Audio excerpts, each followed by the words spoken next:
Bhagavate Sri Arunachala Ramanaya.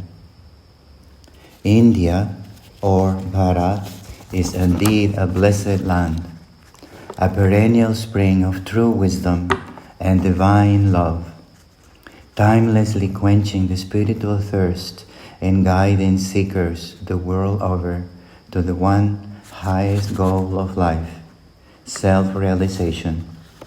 It is here, in the heart of this hallowed land, that the Supreme Self took a name and a form known as Bhagavan Sri Ramana Maharshi. That which is birthless and deathless, Sat Chit Ananda, was born in the town of Tiruchuri, the abode of the sacred Bhuminatha temple. Born into a pious traditional Brahmin family, his parents were widely respected for their purity and impeccable dedication to the service of devotees and fellow men, as well as to their own spiritual fulfillment. As a boy of 16, Bhagavan, whose name then was Venkataraman, while living in the house of his uncle in the holy city of Madurai, underwent a radical transformation. Triggered by a fear of death, he suddenly plunged within, and the Supreme Self, abiding in the heart, Ramana, revealed himself fully, irrevocably, ending with the death of the ego, or the illusion of a separate individuality. Bhagavan, following his father's command, that is, the grace pouring from Arunachala, brought the young sage to his final destination and his dwelling place until his Mahasamadhi, Arunachala.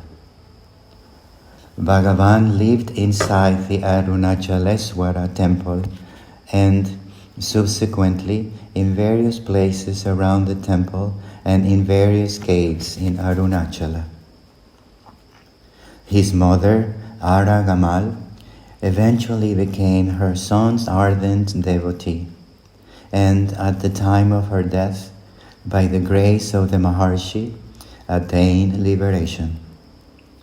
Mother was brought to the foot of the hill on the southern face and was entered with the honors and recognition of a yani.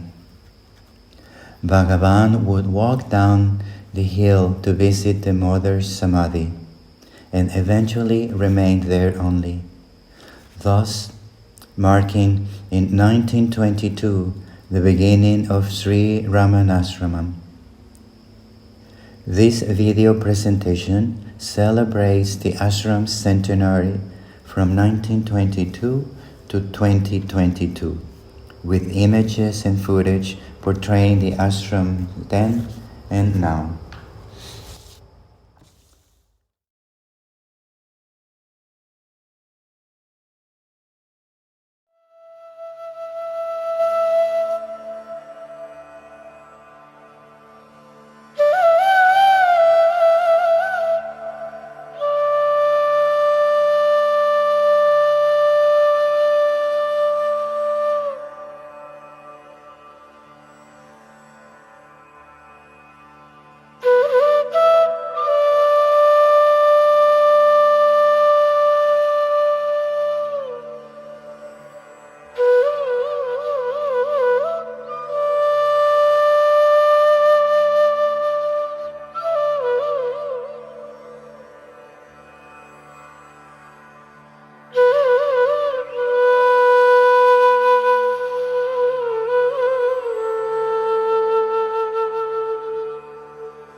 లేకపోతే శ్రీరమణాయ ఇలాంటి మంత్రం ఏదో ఒకటి పట్టుకుని మనం దాన్ని ఎంత జపం చేయాలి అంటే అది తప్ప ఇంకేం ఉండదు.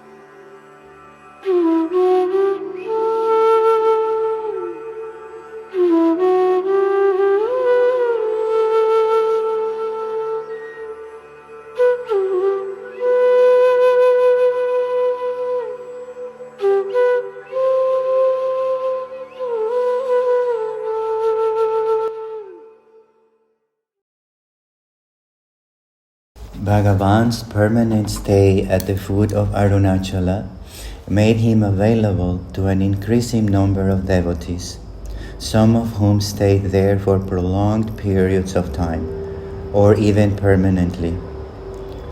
Thus, as divinely ordained, gradually the ashram began to grow. A temple for the mother, Matrubhuteswara, was erected under the close supervision of the Maharshi. Then the so-called Old Hall became his abode for many years. Bhagavan always making himself available to all, basically at all times. Eventually, a dining hall, a dispensary, a goshala came into being. One of the unique features of Sri Ramanasramam is the Veda Patasala, where Brahmin boys undergo traditional training. Vedic recitations as well as Tamil recitations are part of the daily routine at the ashram. The latest growth of the ashram include a library and auditorium as well as various quarters for devotees within and in the vicinity of the ashram. Sri Ramanasramam now has expanded and is known, acknowledged and respected all over the world as a center of true spirituality, where the silent presence of the Maharshi is felt by all who come open to receive his grace, practice his teaching, and abide in the self as the self, for Bhagavan is our own self. Om Namo Bhagavate Sri Arunachala Ramanaya.